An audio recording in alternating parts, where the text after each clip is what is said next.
Let's go! Go, Jets, go! Winnipeg is back in the big leagues and over the moon.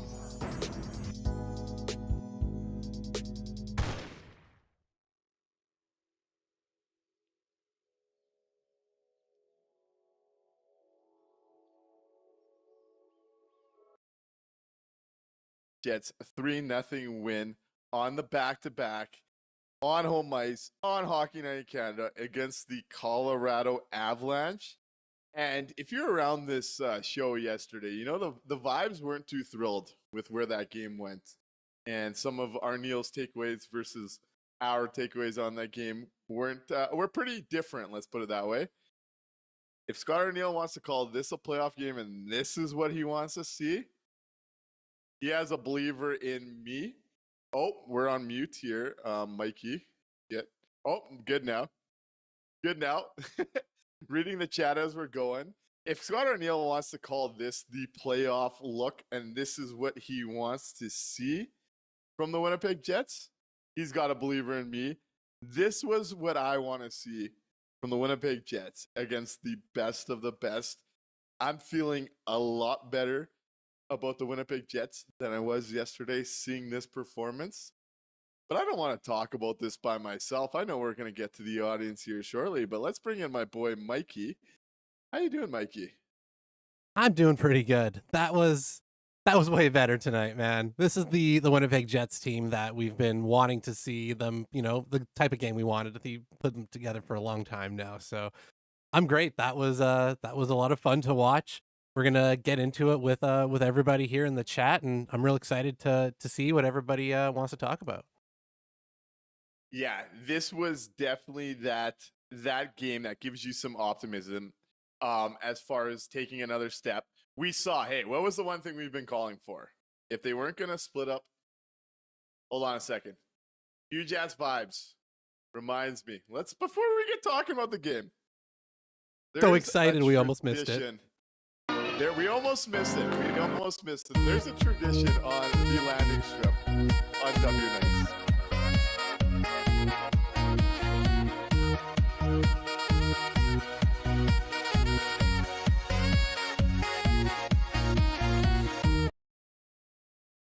God, does it feel good to play that Sax Squirtle. Shout out, huge ass vibes over on Twitch.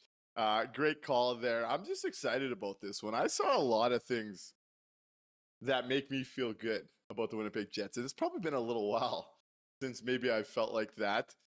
First of all, back-to-back against Colorado. I think a lot of us were thinking a certain way about how this game would probably look. Doesn't look that way. I will say, let's start here though, Mikey. My side of the goalie conversation, I'm feeling pretty good about today. Let's start there. Connor Hellebuyck. Now, honestly, wasn't his toughest night. This was not his toughest shutout against a really good Colorado team. Yep. Though I think it's the type of game that will, help the narratives in the old Hart Trophy conversation on a national televised game on a back-to-back. Officially leaves tonight with as many shutouts as he has losses, which is insane to me at the NHL level. Absolutely ridiculous. How does today influence the Hart race is what I'm saying. I don't if you just look at the player's performance, I don't think that's snipe, but we also know when you're the Winnipeg Jets, you're not a team that's watched as often. This is the type of narrative game for the national media and the voters. Does today raise Connor Hellebuyck's stock in that Hart race, where a recent NHL poll actually had him tied with Kaprizov behind Nathan McKinnon as the favorite? Yeah. Hockey Night in Canada against a big name team, one that eliminated you in the playoffs last year, so there's storyboard behind it. It absolutely does raise that level of notoriety for him in the national market, and that's what you need if you want to go out and get your name on that Hart Trophy. It's interesting because, like you said, this was maybe a bit of an quote unquote easy night at the office for Connor Hellebuyck. Scott Arneal kind of even joked a little bit about that in his post game comments. But Hellebuyck just makes it look that way some nights as well. You know, this was a top tier offensive team. I think they're fully healthy, right? They're not really missing any of the big guns up front. And the team in front of Hellebuyck tonight played last night. You know, so he got the tired version. We talked about it yesterday, and you know, you were dead on how to play this one. It looks like, because that's what they did, and Hellebuyck went out and got that 6 shutout, which absolutely incredible when you compare it to the rest of the NHL, and having 6 shutouts and 6 losses, like that's absolutely unheard of. It's crazy, and it's funny enough. It's one of those stats, hey, like with top prospects, um, there's always some insane stats from like the league below, and you never expect them to do that at the pro level. As of today, like Connor Hellebuyck in NCAA, I don't have it up in front of me, but I saw Garrett Hall tweeting about it. There was a season or two where he had as much shutouts as losses. He's now doing that in the best league in the world, which is absolutely absurd. It looks like through our chat that Sportsnet was talking up the idea of a Hart thing for him. And it's funny because I came into this one expecting it was going to take a big Connor Hellebuyck night on a back-to-back against Colorado, and we've seen what this looks like for the Jets so far this year. I think let's get past Connor Hellebuyck now. I just want to get into the narrative of it because I really didn't think he impacted this game nearly as much as the group in front of him. Yep. The Winnipeg Jets defensively. Hold on, really sorry, stifled. Just before we do, he had a season where he had more shutouts than losses. In the NCAA, 6 shutouts, only 3 losses that season, no ties. Absolutely ridiculous to be doing that anywhere near that type of pace at the NHL level. That's unreal. But yeah, sorry about that. Go ahead. No, that is great. A great pull on your part. But this is one that I think the Winnipeg Jets, the team in front of Connor Hellebuyck, deserves the flowers, deserves the praise. Yep. In a big head-to-head matchup. This is probably, I don't know if it's the best I've felt about the Winnipeg Jets as far as a single game, but this is the best I've felt in a while. They absolutely stifled the Avs offensively. And one thing, like if you watch the Avs more frequently, as the years in this core's tenure have gone on, they do this less and less frequently. But the Avs at their peak were a team that was able to kind of just take over an entire period if they'd want. And it normally wasn't the first. They'd have a slower start and decide to just win the second period out of nowhere at a level that was kind of frustrating to deal with. Like you were kind of just strapped in for the ride. They still have a little bit of that in their game. And I think we saw that late in the first period today come out. Yep. Where the Avs started, they were kind of piling McCarr and McKinnon shift after shift on each other and generating a bit more offensive zone time. The Winnipeg Jets defensively did not break on this night. The shot quality against was exactly what you want to see. I've seen some love for him in the chat already. Tom Dayton talks about Samberg makes such a big difference in this lineup. Toronto Sports Network had agreed with Tom on that. When I go to a game in person, I find I'm like the type of guy that really finds myself zoning in on certain players. I lose track of the flow of play a little bit. I kind of go into that scout kind of watching, and it might even show on the show sometimes with home games. Dylan Samberg. And it might just be like the whole distance makes the heart fonder. Watching him on this back-to-back off of the foot and the difference he makes to just settling the game down, watching him in his head-to-head shifts at times with a guy like Nathan McKinnon, who's in that Hart conversations, he's the Hart favorite, and how well he gaps up on him, how well he's just like on his ass that entire shift. He's in, you could tell that Samberg's going out there and he knows what his job is on that shift. I am absolutely becoming like Dylan Samberg's a massive piece of what the Winnipeg Jets are going to be in the playoffs when matchups are more important. And I thought this was another night from him where seeing him up close, watching how he gaps up on some of the best players in the world, watching how tightly he plays them and doesn't lose track.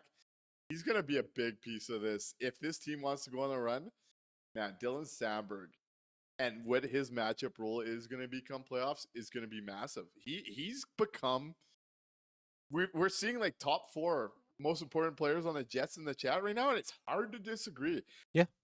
He's how quickly this defensive game has like calmed right down with one player coming back in a back-to-back against two competitive teams, it's a treat to watch.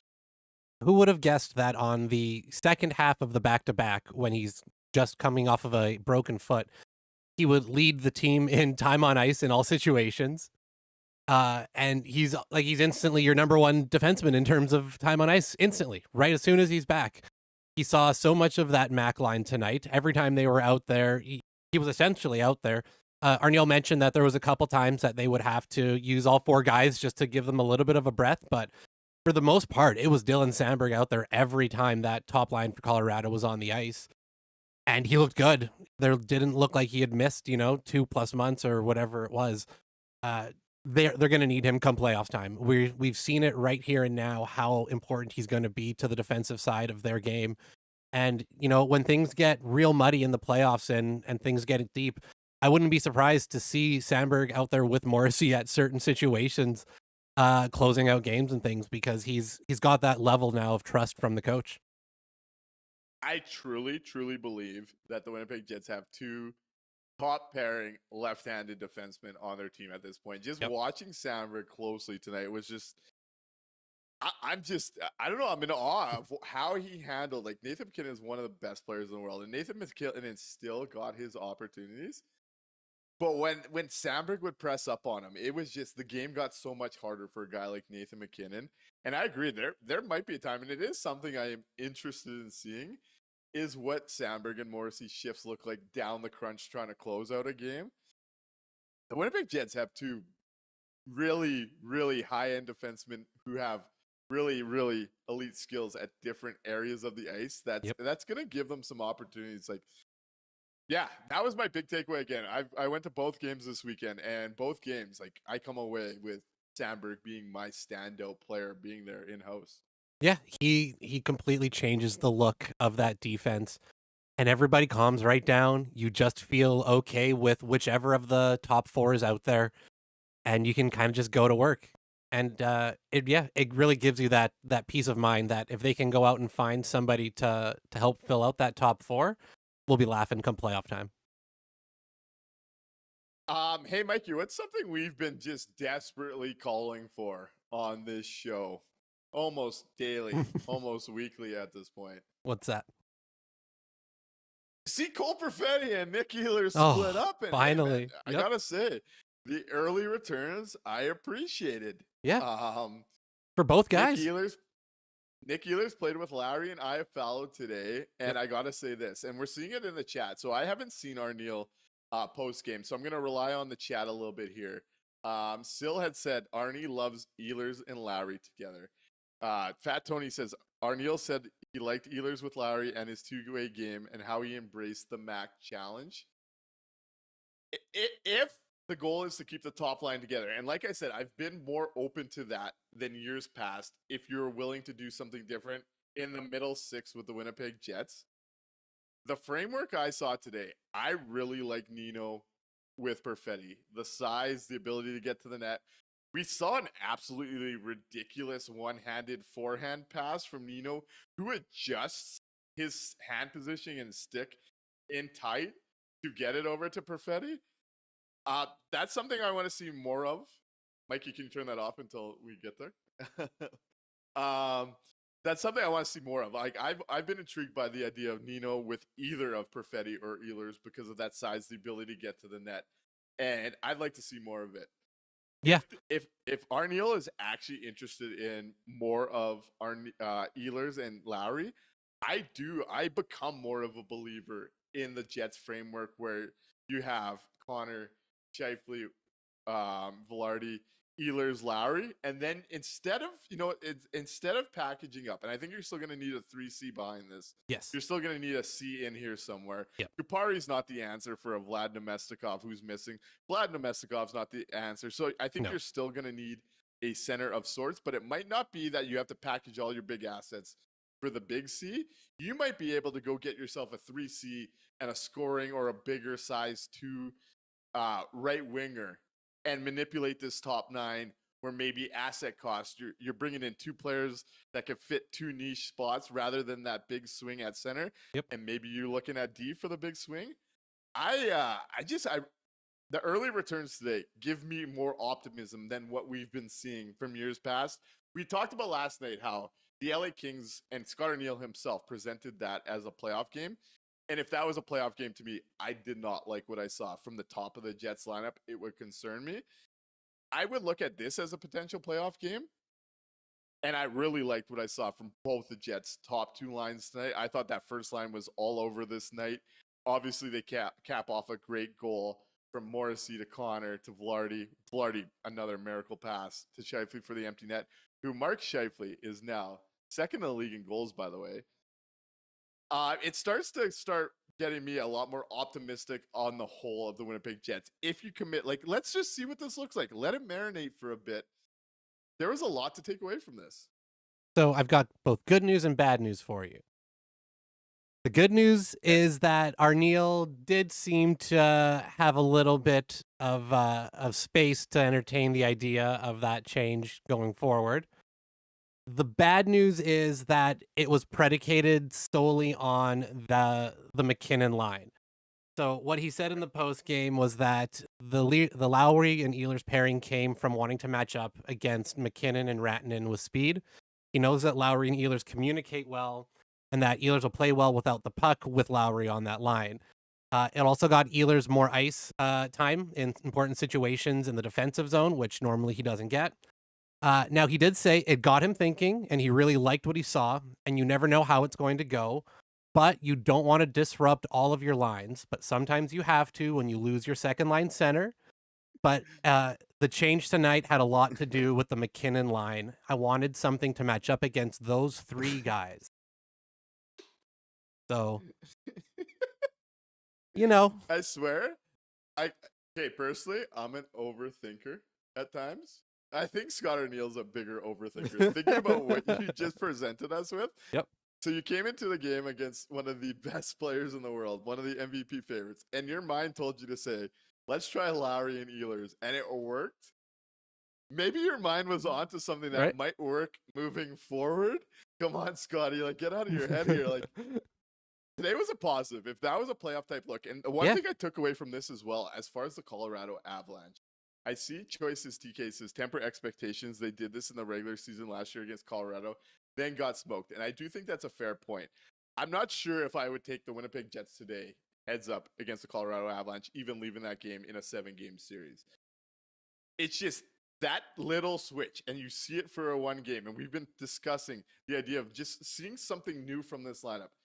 Gives me belief that this team could take another step if you were to commit to a new bit rather than the one that you're consistently in on. The one thing I'll say about this, Colorado today, they look like a team when they take over games, especially I thought it was prevalent with Makar and McKinnon, of course, on this night. I thought it was one of those games where Rantanen was a little sleepier at times, and he's kind of prone to that. We didn't really see him much in that first round, and they didn't really need him, so that's kind of telling.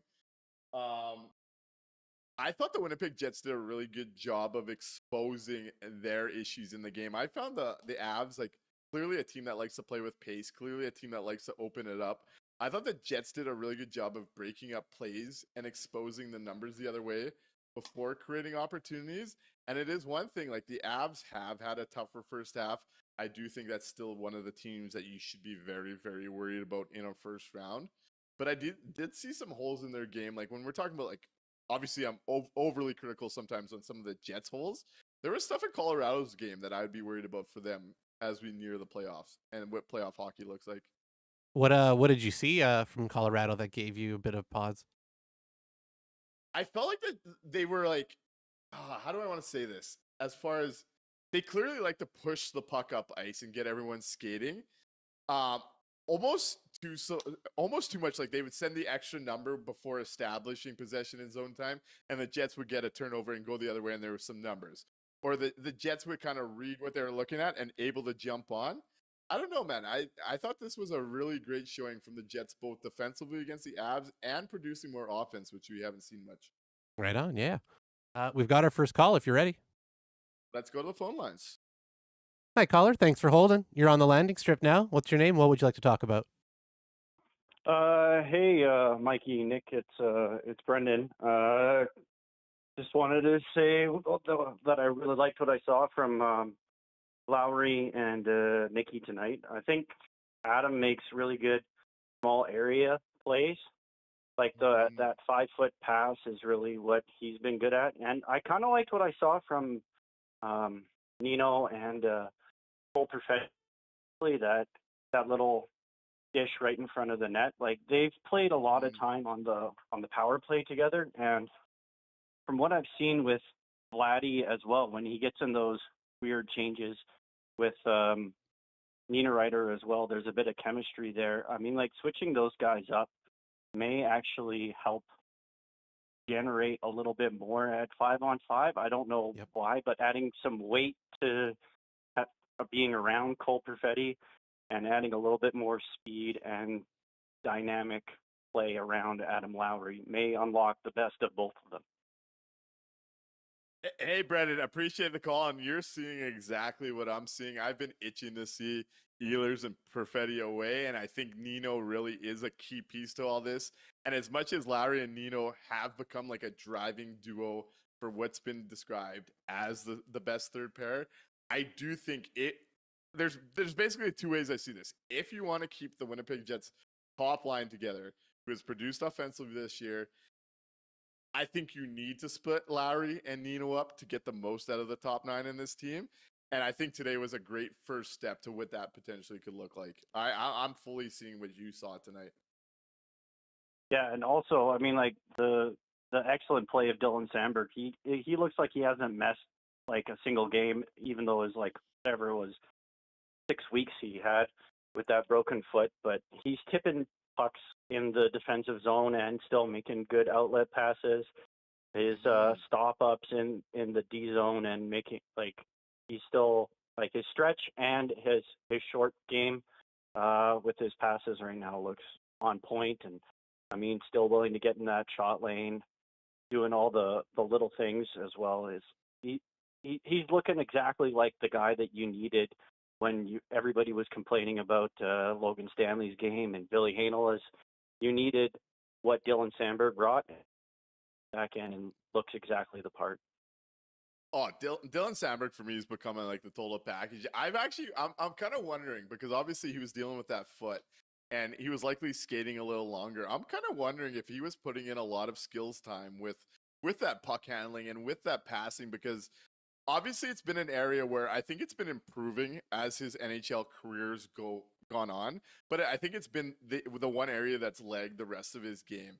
And all of a sudden, post injury, he's jumped in, and it hasn't been an issue in his game at all. And it's one of those things, like I remember when I used to get injured and miss time in hockey, the hands were always a little slower to catch up to the rest of the game. Dylan Samberg's jumped in. He's making big blocks on the penalty kill down this stretch. He finds that small area pass to Ehlers and lets Ehlers just go do his thing, attack McCarr, and rip to start this game off on a positive note. Dylan Samberg's the goods. Like, bar none, Dylan Samberg is the type of modern-day shutdown defensive defenseman you need in the NHL to be able to go multiple rounds. The Jets continue to have a lot of great pieces, and Dylan Samberg undisputably is one of them. Yeah, I think he's probably the biggest unsung hero on this team right now. You think about like guys that don't get talked about a lot in the media. I mean, like Scheifele, Connor, obviously Connor Hellebuyck take up a lot of the air time when it comes to what the Winnipeg Jets are about. But for me, like when Samberg stepped into the lineup in the Rick Bonus's first year, you saw the defense take a step forward. And then he got more time last year. It takes another step forward. This year, he's in a top 4 role.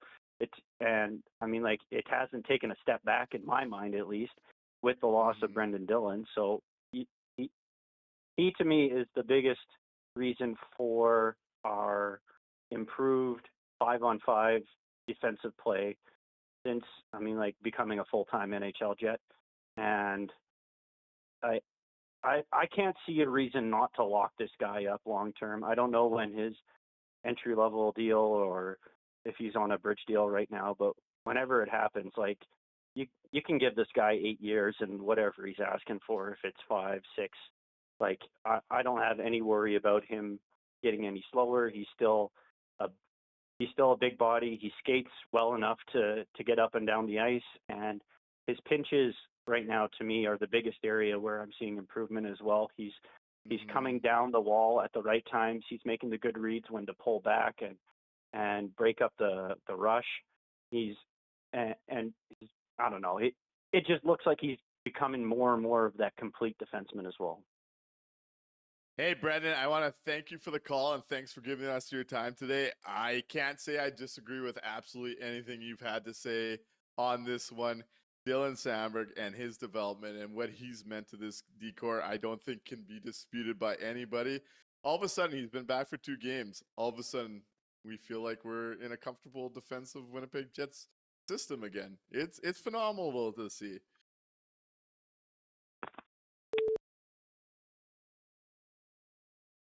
Hi, caller. Thanks for holding. You're on the landing strip. What's your name and what would you like to talk about? Hi, my name is Brandon. I know his name is Brendan. It's oddly close, I know. Yeah. When I heard he said Brendan, I was like, whoa. Okay, but yeah, okay. Well, first of all, today, the second line was actually so fun to watch, which hasn't happened since we were scoring like 6 goals a game. Yep. I completely agree with what he was saying too. Like, Samberg is incredible. Like, he hasn't missed a step. Okay, he's the glue that is holding us together right now. Like, also, I think John Morrissey might be still a little injured from hitting the post because Samberg led the Jets with ice time today, which is fine because, in my opinion too, because the more he plays, not the less, right? The more he plays, Josh doesn't have to play more, which means the offense will be better. Yeah, keep him fresh. At the same time, if you know what I mean by that. Like, yeah, nice problem to have when you can keep Josh Morrissey pretty fresh with a workhorse like Dylan Samberg, eh? Yeah, like, Samberg is insane. Like,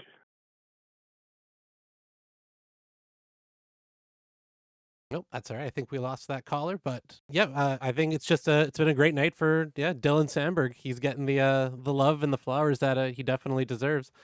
To answer the question from the caller before, so Samberg is a UFA coming up, right, at the end of the season? Yep, RFA. RFA, pardon me. Sorry, RFA.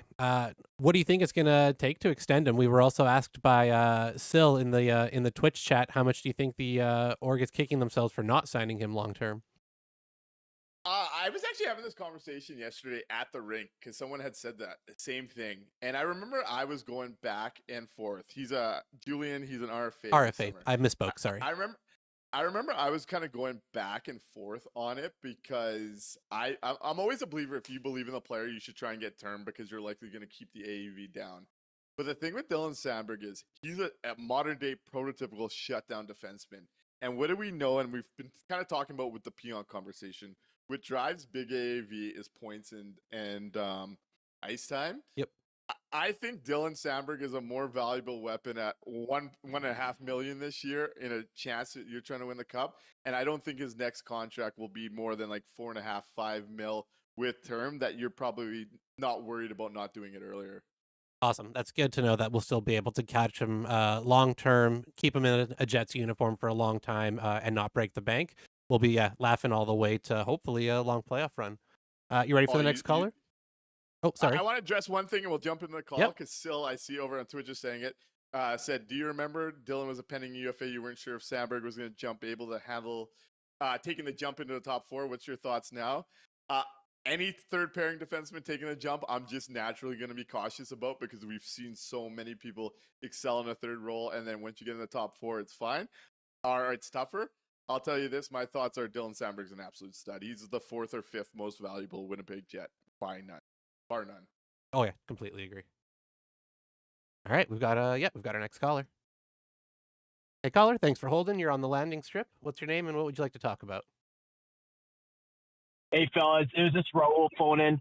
Hey. Just a few quick points here. You know what? Men only want one thing in this world, and it's disgusting. and that's for Hellebuyck to win the Hart Trophy. Like as many shutouts as L's halfway through the year is insane. Nuts. But yeah, Nuts. there needs to be like a national media sort of propaganda machine to get Helly some Hart Trophy hype. Additionally, injuries making better coaching decisions than Scott Arneal. Like the second line has been like a problem almost all year, and when does it look better? It looks better with Chibrikov with Ehlers' injury, and then it looks better broken up again with what's his face Nemestikov's injury. I want to get your guys' thoughts on one thing though, a little bit off topic, but so when you guys think about the Dubois trade with Dubois trade with LA. So if you look back to 3 years prior to Dubois being traded to the Jets trade for Stastny, Hayes, Eakin to get their second line center, shored up. They get Dubois. They don't make any, second line center trades. And then last year they make a trade for Monahan. So in the calculation or whatever, do you guys consider a first round pick that they spent last year as part of the trade capital to help you know what I mean, as part of the cost to get the second line center back, because we probably wouldn't have traded that first if we had Dubois. I had a conversation with this the other day with someone and just want to hear your thoughts.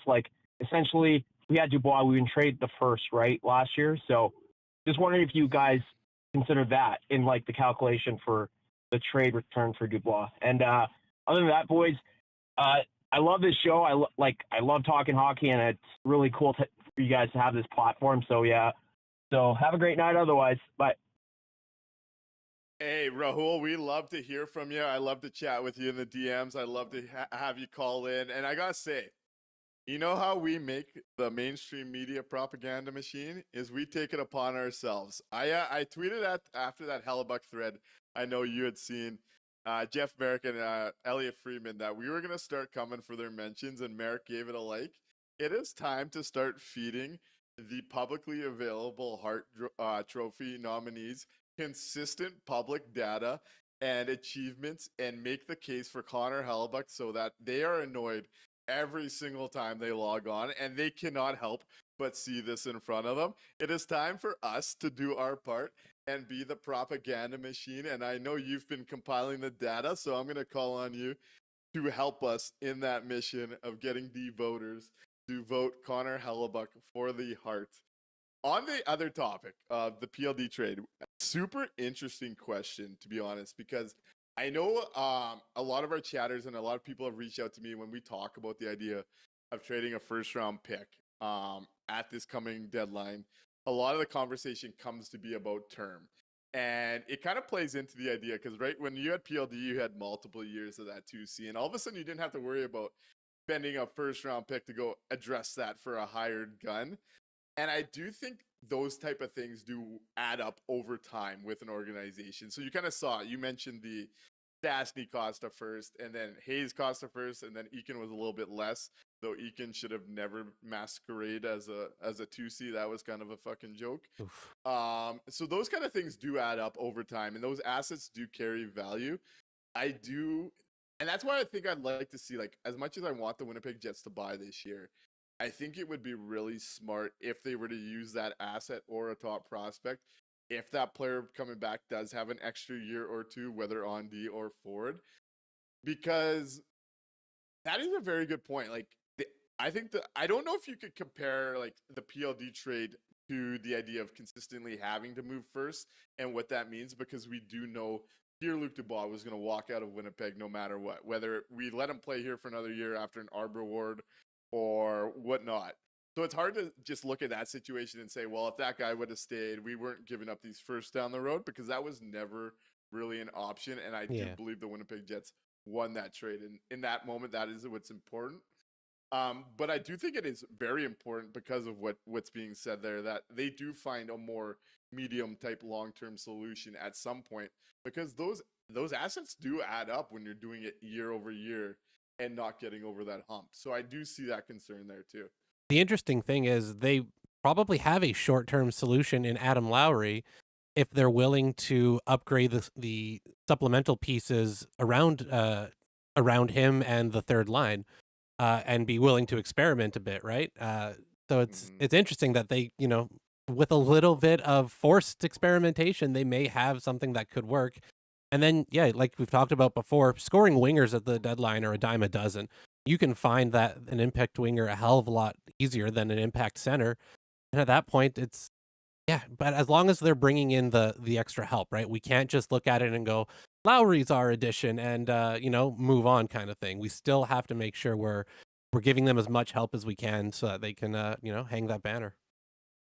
Yeah, and I see Specterling agrees with us over on YouTube, says definitely can't keep wasting picks on rentals, need to go with guys with term.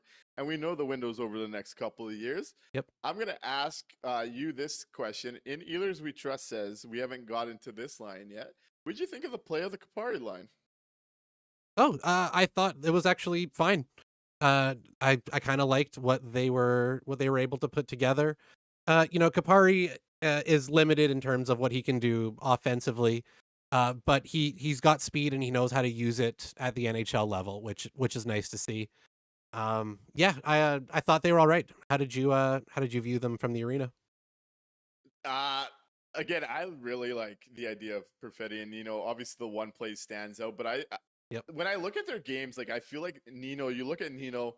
He's a net front problem that could bury on rebounds, but he's such a weapon in the cycle as well, and moving bodies and getting it on the forecheck. And when I look at Cole Perfetti's game, he wants to set up his playmaking off of the cycle.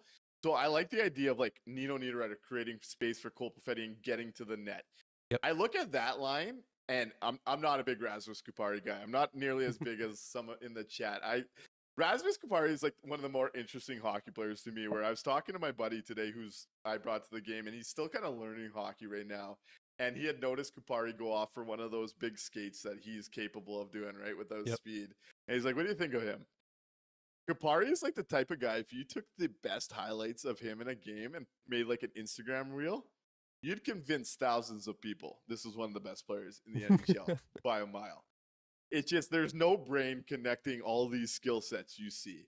So I'm not big on Kupari there, but I looked at that line and said, hey, if you were able to get a center into this group that is capable of playing in that role, kind of like it. Kind of like it as a third line in Winnipeg.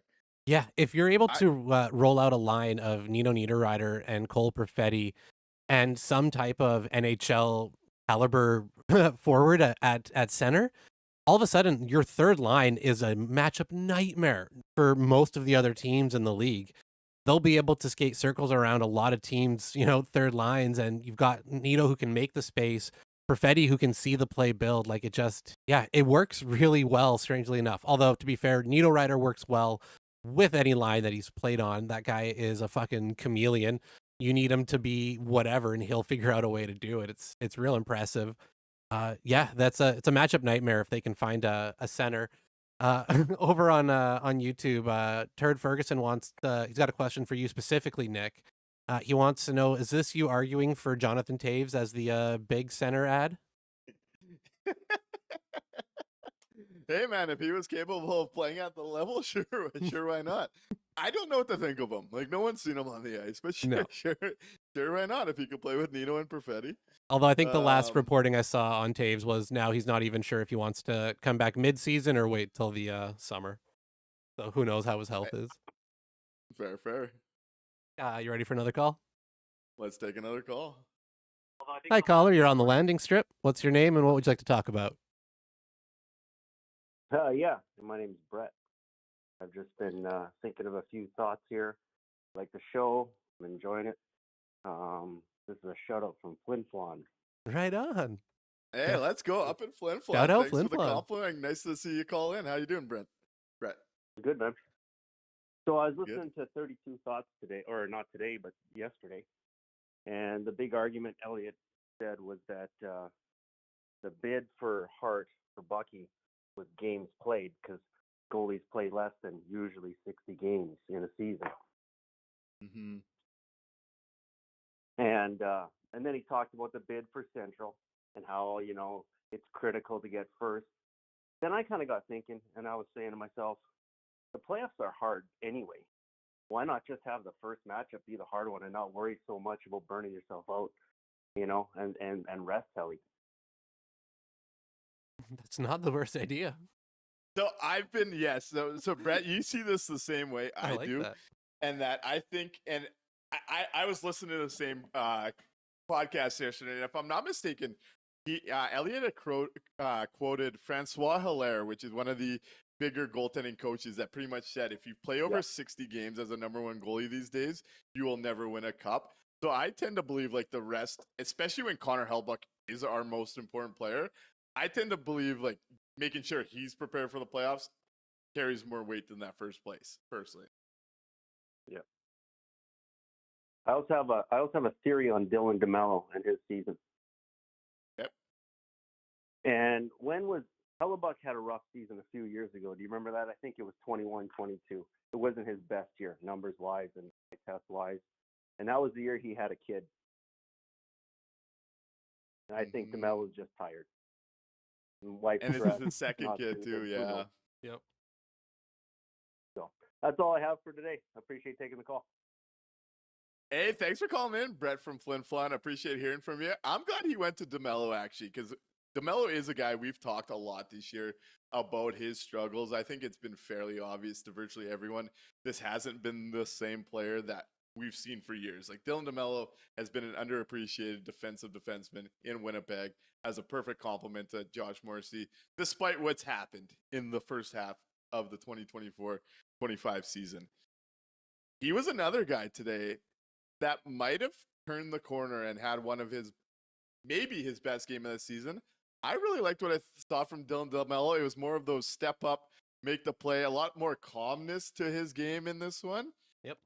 And I tend to be one that could see Brett's theory being right, that, having a second newborn in the house is like a big thing. Like all these guys, as much as we're paying attention to one aspect of their life, do live normal lives outside the rink.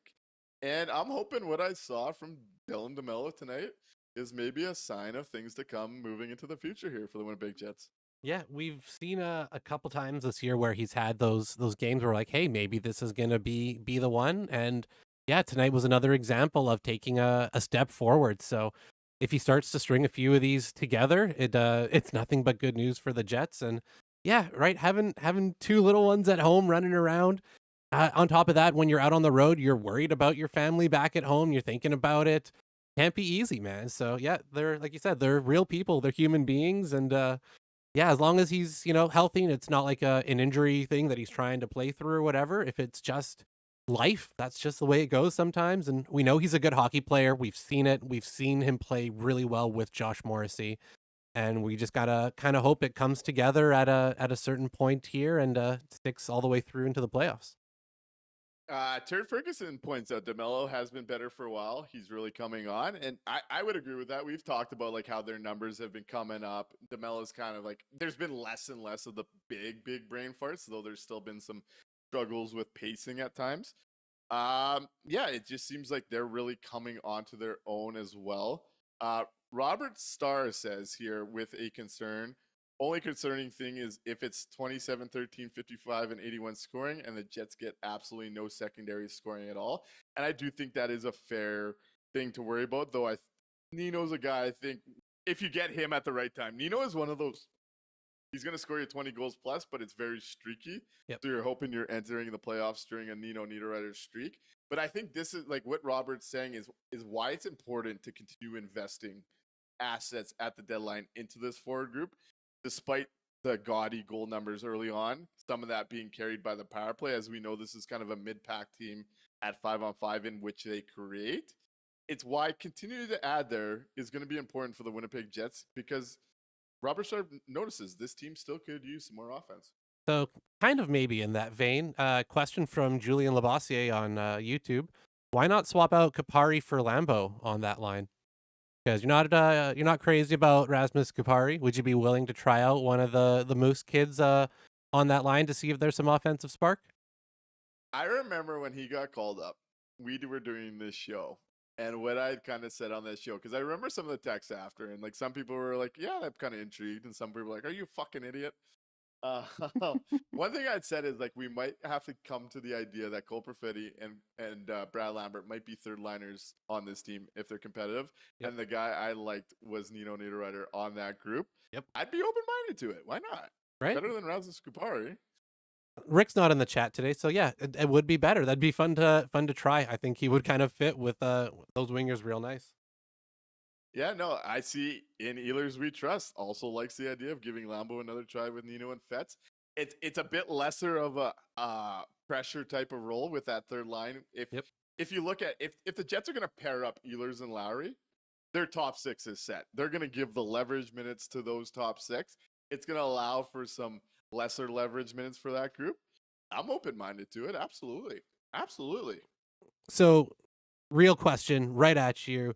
On Tuesday, are we going to see them still together if Vlad Nemestikov is back?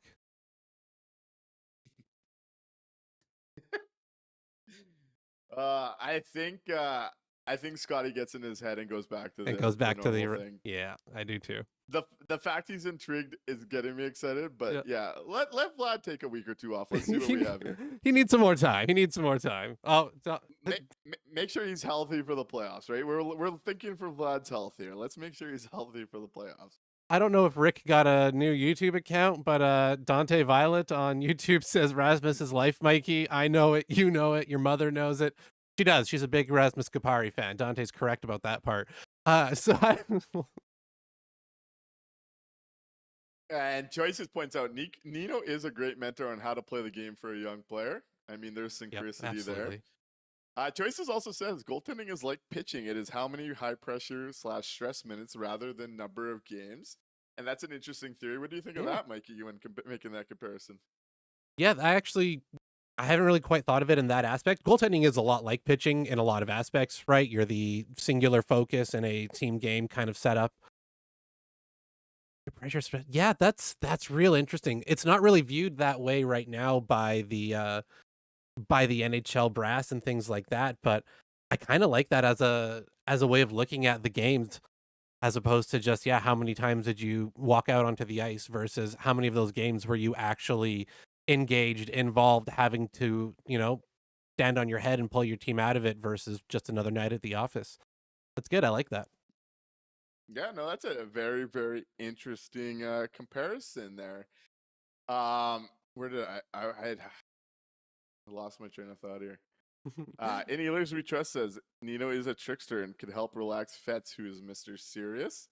There's like the personality stuff. I was actually talking to someone at the rink today who had ran into Nino in public and just couldn't believe how great of a down-to-earth guy he was. So I mean, that's become a guy that people really appreciate. Oh, Where do you want to go, Mikey? I'm blanking here. I had something in mind and I completely lost it. It just disappeared. Yeah, I think I'm not. Yeah, I'm just.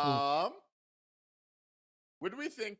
Actually, I'll say this. Kind of surprised me. We were hyping it up his last game. I thought Dylan Coughlin had a bit of a struggle to this one. Takes that early penalty in that one with the high stick on a pretty unnecessary play. And I thought the puck movement for him was a little tougher than what we've come to expect, and we were kind of talking about keeping him in the lineup for. So, not to beat a dead horse over and over and over again, but I'm gonna. Yeah, that's what we call the Logan Stanley effect, unfortunately. I didn't mind him today. I gotta say, I didn't. It's not that he had a terrible game or whatever, but if you look at every single player's comparison, playing with Stanley and not playing with Stanley, it's just that third pairing at every combination that doesn't involve Logan Stanley. Doesn't matter which two, you can put any two on there that doesn't involve him. The swing in terms of production is wild. Like, it's absolutely wild. So unfortunately, that's just you're going to be fighting the puck back there with Big Stan. It's it didn't look too bad tonight because he played 12 minutes. So That's fair. as opposed to That's the actually a 20 good call. the Yeah. 20 plus he was playing in other games. So yeah, it didn't look bad, but that's because he was only out there when everybody else needed to squeeze the water out of the Gatorade bottle. And if that's going to be the case going forward, great, cool. We've got two pairs that can play 22 minutes every game. The other two guys can get mop up duty, and Stanley can be tall, and we can give him a medal at the end of the year. So a couple more things before we go into the 3 stars. Plus, I have a bit of a personal announcement to make in relation to the short-term future of this show. A game where the Winnipeg Jets beat a quality opponent without a power play goal. I think that's something to be excited for. They didn't even get a power play in this one. Penalty kill goes 2 for 2, so the specialty teams did their job in this one.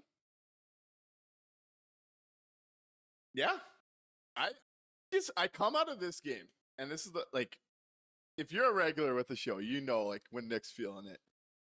This is the best I've felt about a Winnipeg Jets hockey game against a quality opponent. The shifts in what the lines could look like, as we've talked about almost every single show, that Ehlers and Perfetti don't work, and we finally saw something new, and the early returns were good. Just don't overthink it, Scotty. Scotty, don't overthink it. Let yourself wander into these fantasies you seem to enjoy tonight, and let's see where they go. They won't hurt you. That was the point of banking up points. Doesn't hurt you to keep trying this stuff. Yeah, I'm with you on that, 100%. I do agree with Specterling here. With if Hanel and Coughlin got some legit runway together, they'd be pretty effective. They looked good on Tuesday. Yeah, They were two that seemed to really dive off each other when they were skating up the ice, being able to move the puck off each other. They didn't really let one another get in trouble. The other guy was a great support guy. Yep. I do agree with Specterling when he has that to say. And they got ice time too, which is funny. Like when he's out there and he has any partner who isn't Logan Stanley, when you look at the ice time at the end of the game, he ends up having a ton of it because he's playing decently well and the coach can trust him with those minutes. It's kind of frustrating that he just doesn't get the opportunity to see if they could be a fairly effective third pairing that can give your top grouping that breather, that just a little bit of time to catch their breath and stay fresh. It's a little bit frustrating still, but hey, we're talking about a first place team here. Can't complain. I also agree with Specterling, or no, I don't agree. This is an interesting stat from Specterling, I should have said. I believe this was the 4th game the Jets have won without scoring a power play goal. Yeah, that's huge. Especially with a team that is so heavily carried by the power play to start off the year. It's good to see them get that. And this was their first win in back-to-backs this year as well. They were 0-4-0 coming into tonight on the second half of back-to-back, so they finally got one. Joyce says, let it go. Scotty, sing it with us. I'm right there too. But let's go there. Dante Violet says, let's get Mikey's mom to guest host while Nick is away. I do have a little bit of an announcement here. Some of it I'm going to keep a little bit private for the time being. When I had missed those 2 Anaheim LA games back in California, it was a bit of a health issue. And unfortunately, a few weeks later, it turns out to be creeping back in. And it turns out it was worst case scenario. I'm hoping we are going to be doing a show on Tuesday. But as of right now, at some point this week, I will be going in for surgery. And I will be in the hospital for a few weeks, as far as I know today. So I will likely be gone from this show for a bit. I'm hoping we get to do a show Tuesday and I get to be here with all y'all. But I do have a bit of a personal thing that is calling, and it's going to need my attention for the foreseeable future. I want to say I appreciate all of you who continue to make this show and the post-game experience a lot of fun to be a part of. I definitely don't want to be missing time. We'll see. There's still some things left unanswered. We'll see what this week looks like. I appreciate all the kind words in the chat coming through right now. And let's end this with a a quick 3 stars, and we'll move on with our weekends. Hopefully to be recording on Tuesday. If not, I'll see you guys when I see you, and I'll be sure to be back. Don't you worry. Absolutely. We've got a great community here. Everybody's going to be thinking about you. And we'll be back as soon as we possibly can to, keep having a good time with all of y'all. And, let's hit those 3 stars.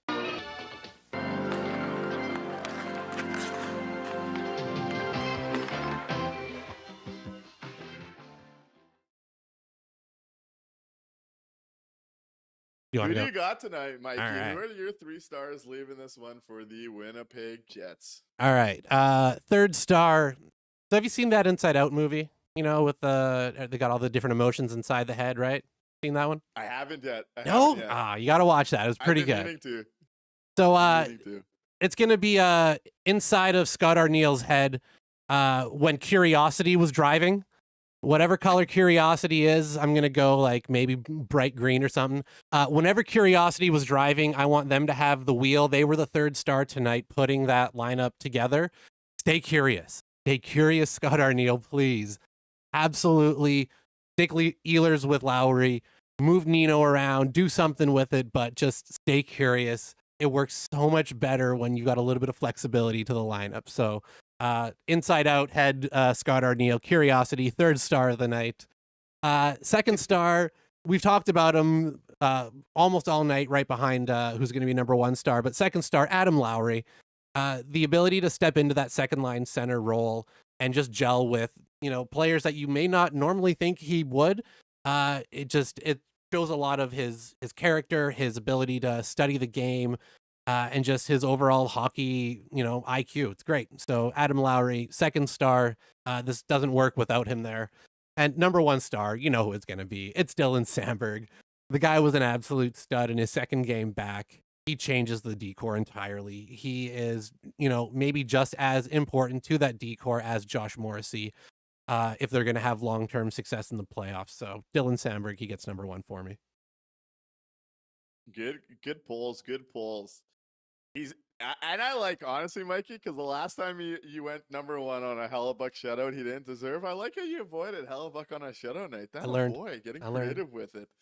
And the YouTube chat likes the creativity as well. I'm gonna go. Let's go. It was nice to get some production from the 2nd line.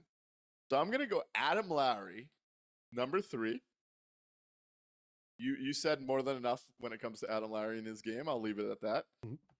He pops 2, the second one being an empty netter. So he was kind of the bookends of this game. Scores a minute and a bit in. Buries the empty netter to put this one away. Nick Ehlers, welcome to the score sheet. It was great to see. Coming off, like I said, I was pretty hard on Nick Ehlers yesterday, especially with the turnovers. Great to see Nick Ehlers vary a pair in this one. And back-to-back number 1 stars for Dylan Samberg from me.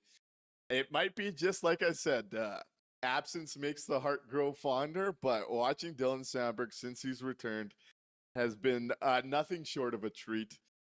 Welcome back, Slammy. And maybe we're going to have to start celebrating with more TikTok, Samberg. Let's go. Let's get that content game going. Right. I want to thank you all for being here, being a part of this show, chatting away, supporting us, calling in, all the kind words in the comments about my little announcement. We'll be back. Don't you worry. We'll be back.